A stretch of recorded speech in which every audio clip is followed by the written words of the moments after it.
최근에 크게 이슈가 된 서희초 선생님의 자살 사건과 공교육 멈춤 현안로 인해 교권 침해 문제가 크게 이슈가 되었었죠. 따라 다른 선생님들의 극단적인 소식이 들려오고 많은 선생님들도 교권 침해에 대한 목소리를 내면서 교권 침해는 크게 화제가 되었습니다.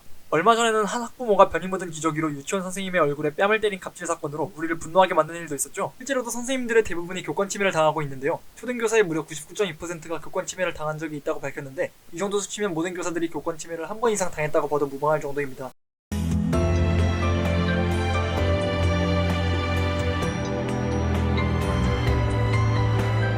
일단 교권 침해의 정의에 대해 간단하게 짚고 넘어가고 싶은데요.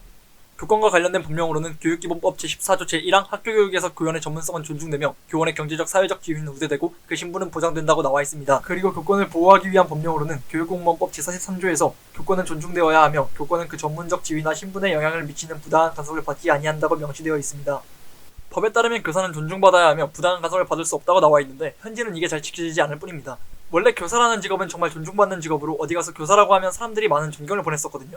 그런데 지금은 워낙 교권 침해가 심해지다 보니까 교사라고 하면 존경을 보내기보다는 선생님 힘들지 않아? 학생들 가르치기 쉽지 않지? 이런 동정 어린 반응들도 종종 따라오고 있습니다.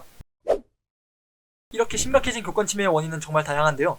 우선 옛날 교사들의 교권 남용입니다. 이 부분에서는 역사적으로 좀 살펴봐야 하는 부분이 있는데, 1953년부터 시행된 교육공무원 임명령에 의하면 이때는 학생 수가 많았지만 교사 수는 적었기 때문에 사범대학을 졸업하면 교사로 채용했었습니다. 하지만 갈수록 학생 수가 줄고 사범대를 졸업하는 사람은 많아졌기 때문에 공개 선발 시험 방식을 도입하여 지금의 임용고시가 만들어지게 되었습니다. 그래서 옛날에는 국립사범대학만 졸업하면 교사가 될 수 있었기 때문에 간혹 교육에 진심이 아닌 사람들도 교사가 되기도 했습니다. 그리고 시대적으로 체벌이 문제가 되지 않았기 때문에 교육자는 회초리로 훈육하는 것이 당연했습니다. 이런 이유들 때문인지 선생님들이 학생을 쉽게 체벌하고 심지어는 학생을 학대하기도 했는데, 당장의 옛날 영화만 보더라도 그때 일부 선생님들이 학생들을 얼마나 함부로 대했는지 알 수 있습니다. 때문에 정부와 여러 기관들은 지금처럼 법으로 체벌을 제한하는 등 교사의 권위를 일부 제한하고 학대당하는 학생들을 위해 학생 인권을 많이 높이게 된 것도 있습니다. 다른 원인은 학생 인권 조례입니다. 교권을 말하게 되면 학생 인권 조례를 빼고 말할 수가 없는데요. 사실 이 짧은 동영상 안에 학생 인권 조례에 대해서 다 말할 수는 없습니다. 다만 교권을 침해하는 조항에 대해서만 소개를 하자면 서울시 학생인권조례에 이런 내용이 있더라고요. 학교는 학생에게 양심에 반하는 내용의 반성문, 서약 등 진술을 강요해서는 아니 된다.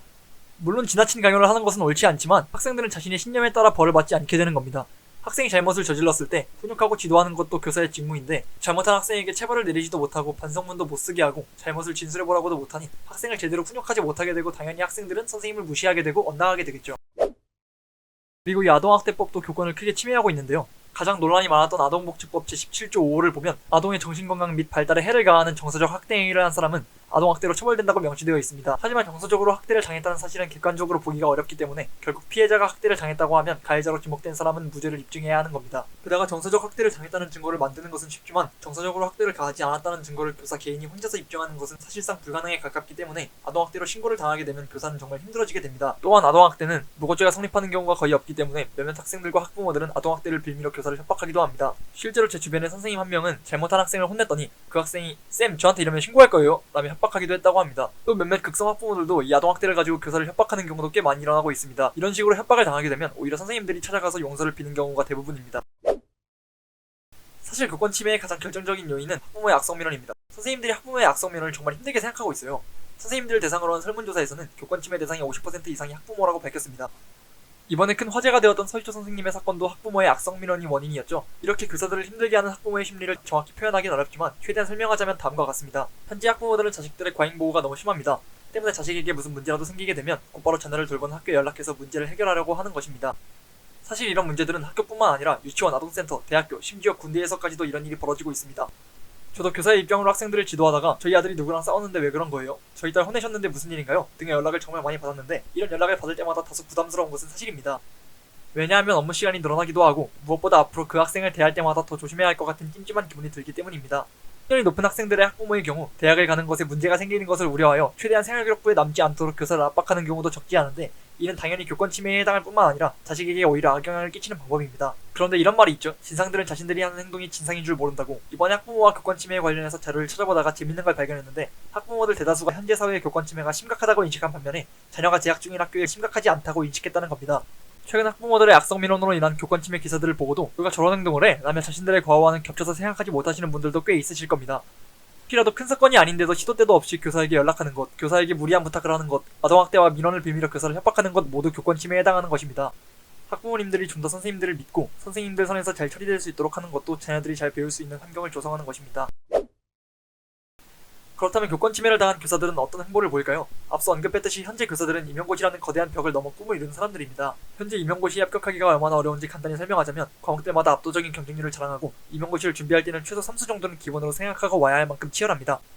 그렇게 열심히 달려와서 꿈을 이룬 선생님들이 막상 아동학 대범으로 몰리게 되거나 학부모들의 민원에 시달린다면 이런 생각이 드는 거죠. 내가 이러려고 선생님을 했나? 라는 회의감이 드는 겁니다. 선생님이 되는 것도 어려운데 선생님으로 버티는 건 더 어려운 겁니다. 당연히 이런 현실은 교직 만족도 하락으로 이어지는데 최근 교사들에게 교직 만족도를 조사한 결과 교직 만족도가 역대 최저를 기록할 정도로 암담했습니다. 뿐만 아니라 교권 침해는 교사의 정신적 건강에도 치명타를 입히게 되는데 교사의 우울증과 불안장애가 4년 전에 비해 무려 4배나 증가했다고 합니다. 이는 당연히 수업의 질에도 큰 악영향을 끼치게 되겠죠. 그렇다고 이게 교사들만의 일이냐? 그렇지 않습니다. 교권이 침해된다는 건 교사의 활동 범위가 줄어든다는 건데 교사가 나서야 할 상황임에도 악성 민원과 아동학대로 신고당하는 게 무서워 나서지 못할 수도 있다는 겁니다. 예를 들어 어떤 학생이 내 자녀를 괴롭히고 있거나 내 자녀가 듣는 수업을 방해해도 교사는 함부로 제지하기 꺼려집니다. 침해된 교권 문제로 내 자녀의 반 전체에 물이 흐려진다는 겁니다. 아무래도 교권 침해가 줄어들려면 우선적으로 교권이 높아져야 합니다. 현재 교사가 학생을 함부로 훈육했다가는 아동학대법, 학부모의 민원 등으로 상당히 고생하기 때문에 아동학대법의 개정과 악성 민원으로부터 교사를 보호할 수 있는 방법이 필요합니다. 또한 교권 침해에 대한 폐해를 최소화하려면 교권 침해가 발생하지 않도록 막는 것도 중요하겠지만 교권 침해를 당한 교사가 후유증이 남지 않도록 하는 것이 더 중요한데요. 따라서 정부에서는 교권 침해를 당한 교사를 위로해줄 수 있는 시스템이 필요합니다. 그리고 학생분들과 학부모님들이 조금만 더 선생님들을 존중해 주시길 바랍니다. 추가로 교사 인권이 높아져야 하는 것이지 학생 인권이 낮아져야 한다는 것은 아닙니다. 최근 학생 인권이 너무 높아진 것은 약간 문제긴 하지만 교권과 학생 인권은 한쪽이 낮아져야 한쪽이 높아지는 경쟁관계가 아닌 서로 공존해야 하는 상생관계이기 때문입니다. 학생들과 선생님들이 서로 존중해주고 배려해준다면 교권뿐 아니라 학생 인권도 높아질 것입니다. 긴 영상 시청해주셔서 감사합니다. 지금까지 일대종사였습니다.